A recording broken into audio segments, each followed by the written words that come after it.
আসসালামু আলাইকুম। সৃষ্টি একাডেমিক স্কুলের অনলাইন ক্লাসে তোমাদের প্রত্যেককে স্বাগত জানিয়ে আজকে আমি এই ক্লাস শুরু করছি। আশা করি তোমরা প্রত্যেকে ভালো আছো এবং আমার পূর্ববর্তী 4টি ক্লাস তোমরা দেখেছো। তো সেই ক্লাসগুলোর ধারাবাহিকতায় আজকে আমি পঞ্চম ক্লাস নিয়ে কথা বলব। আজকে আমি সরল করব তোমাদের বইয়ের 8 নাম্বার যে সরলটা আছে সেটা। এখানে খেয়াল করো কি আছে, 3 to the power m plus 1 divided by 3 to the power m minus 1.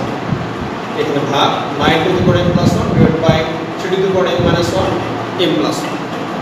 এটিকে সরল করতে হবে। তো তোমাদের যে আমি সূচকীয় রাশির ভাগের সূত্র শিখিয়েছি সেখানে ছিল যে দুইটি সূচক রাশির যদি ভাগ থাকে তাদের ভিত্তি যদি সমান হয় তাহলে আমরা ভাগের সূত্র অ্যাপ্লাই করতে পারি। দেখো এখানে কিন্তু ভিত্তি 3, তারপরে এখানে আমি ভাগের সূত্র অ্যাপ্লাই করতে পারবো। আর এই অংশটা খেয়াল করো, এখানে ভিত্তি হচ্ছে 3, এখানে ভিত্তি হচ্ছে 9। তাহলে যদি ভিত্তি সমান হয় ভাগের সূত্র অ্যাপ্লাই করতে পারবো, কিন্তু প্রবলেমটা হলো 3, 9 সমান নয়, কিন্তু 9কে কিন্তু আমরা 3 ভিত্তিক সূচকীয় রাশিতে প্রকাশ করতে পারি। কাজেই প্রথমে আমরা এই কাজগুলো করবো, ভিত্তি সমান করবো, তারপর ভাগের সূত্র প্রয়োগ করবো। তো চলো আমরা কাজটা শুরু করে দেখি। খেয়াল করো 3 to the power m plus 1 লিখলাম, আর ভিতরের সূচক m, বাইরের সূচক m minus 1। তোমরা সূত্রে পড়ে এসেছো যে সূচকের যে সূচক হয় বা ঘাতের যদি ঘাত হয় তাহলে 2 ঘাত গুণ করতে হয়, তাহলে এর সাথে m minus 1 গুণ হবে, এই ফল আসবে m স্কয়ার মাইনাস m। 9 লিখলাম 3 স্কয়ার, একইভাবে ভিতরের ঘাত বাইরের ঘাত গুণ হবে, তো m minus 1 এর সাথে m plus 1 গুণ হবে, কি পাওয়া যাবে m স্কয়ার মাইনাস 1।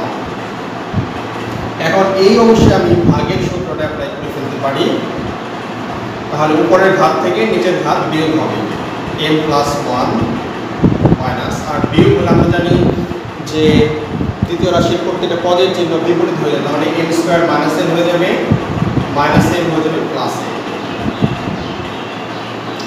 ভিতরে বাইরে ঘাত 2 ঘাত গুণ করে দাও, কি পাওয়া যাবে 2m প্লাস 2।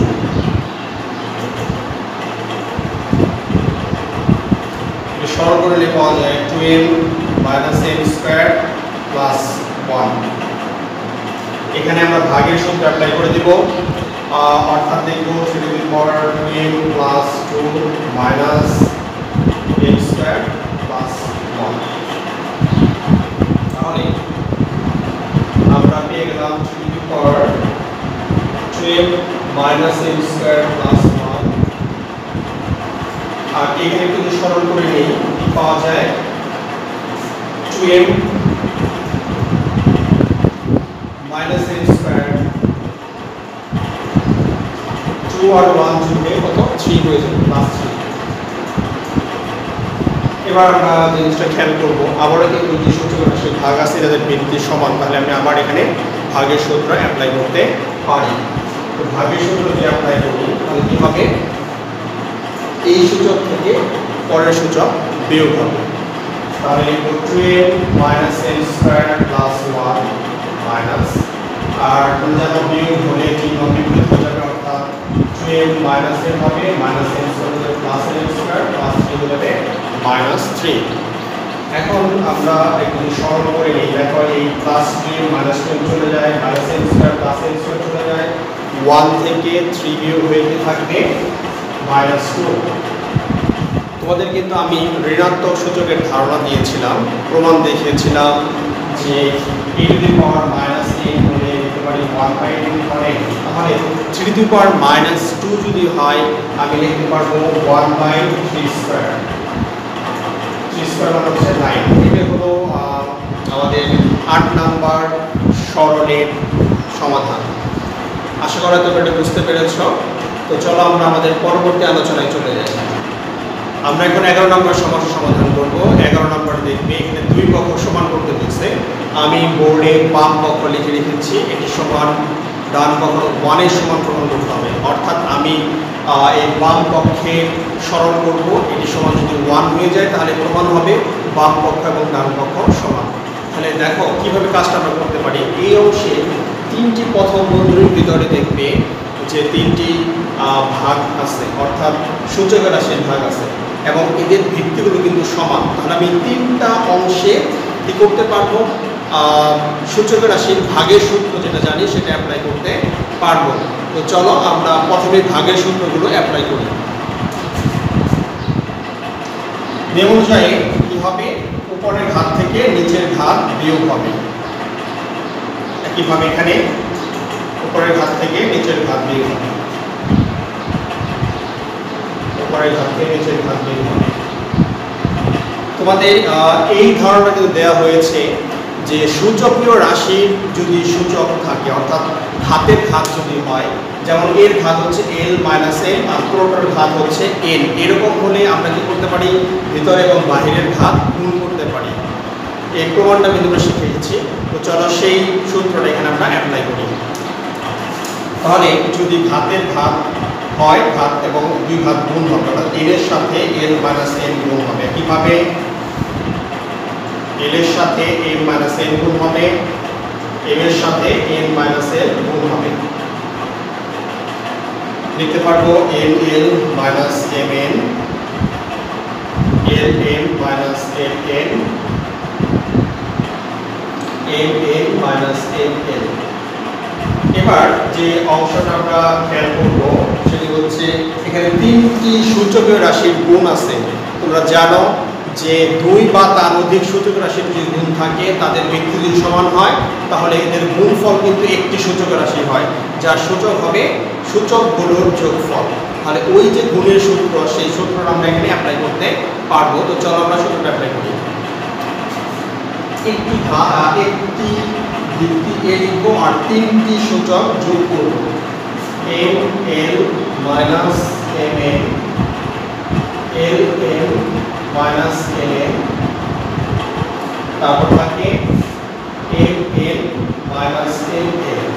এখন যদি ভালো করে খেয়াল করো দেখবে এখানে একই রকম রাশি, একটি পজিটিভ আছে একটি নেগেটিভ আছে। তাহলে এই প্লাসের ml আমার মাইনাসের ml চলে গেল, মাইনাসের ml প্লাসের ml চলে গেল, প্লাসের lm মাইনাসের ml চলে গেল, তাহলে এটি পাওয়ার 0। আমরা কিন্তু পড়ে এসেছি যে শূন্যবাদে যে কোনো সংখ্যার সূচক যদি শূন্য হয় তাহলে তার মান 1 হয়ে যায়। তার মানে কি এটি পাওয়ার 0 হলে কি হবে, 1 হবে। তাহলে বাম পক্ষ আর ডান পক্ষ সমান প্রমাণ করতে বলছে আমাদের। দেখো যে বাম পক্ষ এবং ডান পক্ষ সমান হয়ে গেছে। তো এই যে আমি তোমাদের 11 নম্বর প্রমাণটা করে দেখালাম, এই 11 নম্বরের অনুরূপে তুমি কিছু কাজ করতে পারবে এবং সেগুলো তোমাদের হোমওয়ার্ক থাকবে। তোমরা একটু নোট করে নাও। তোমাদের হোমওয়ার্ক হিসেবে থাকবে 12 থেকে 15। এই 12 থেকে 15 প্রত্যেকটাই কিন্তু এই 11 নম্বরের অনুরূপ। 11 নম্বরটা তুমি যদি বুঝে থাকো, এই অনুযায়ী যদি প্র্যাকটিস করো তাহলে অবশ্যই তুমি 12 থেকে 15 পর্যন্ত প্রবলেম সলভ করতে পারবে।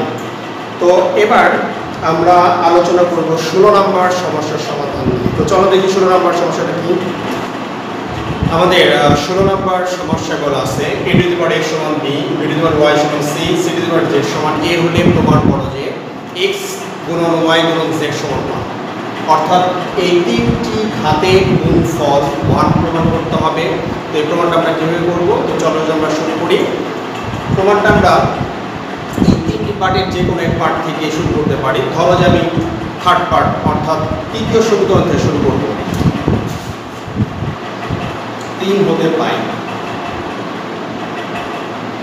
c to the power z সমান a।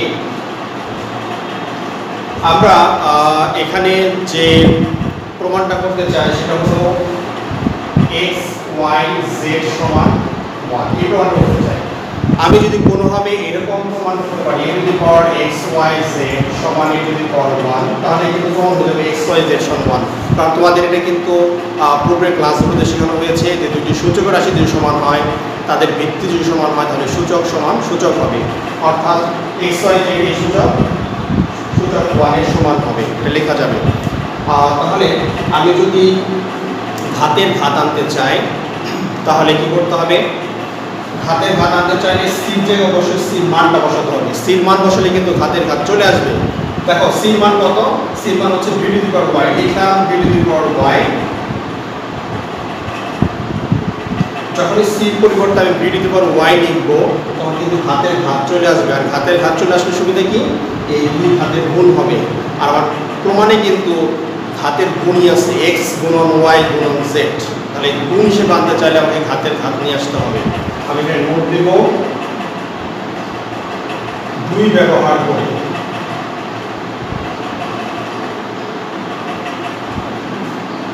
তাহলে ভিতরের ঘাত এবং বাইরের ঘাত যদি গুণ হয় এটা পাওয়া যাবে। এবার আরেকটা ঘাতের গুণ দরকার, সেটা হচ্ছে x। এই x করার জন্য b এর পরিবর্তে আমি লিখতে পারবো a to the power x।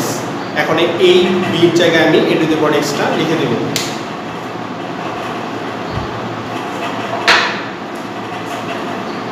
বা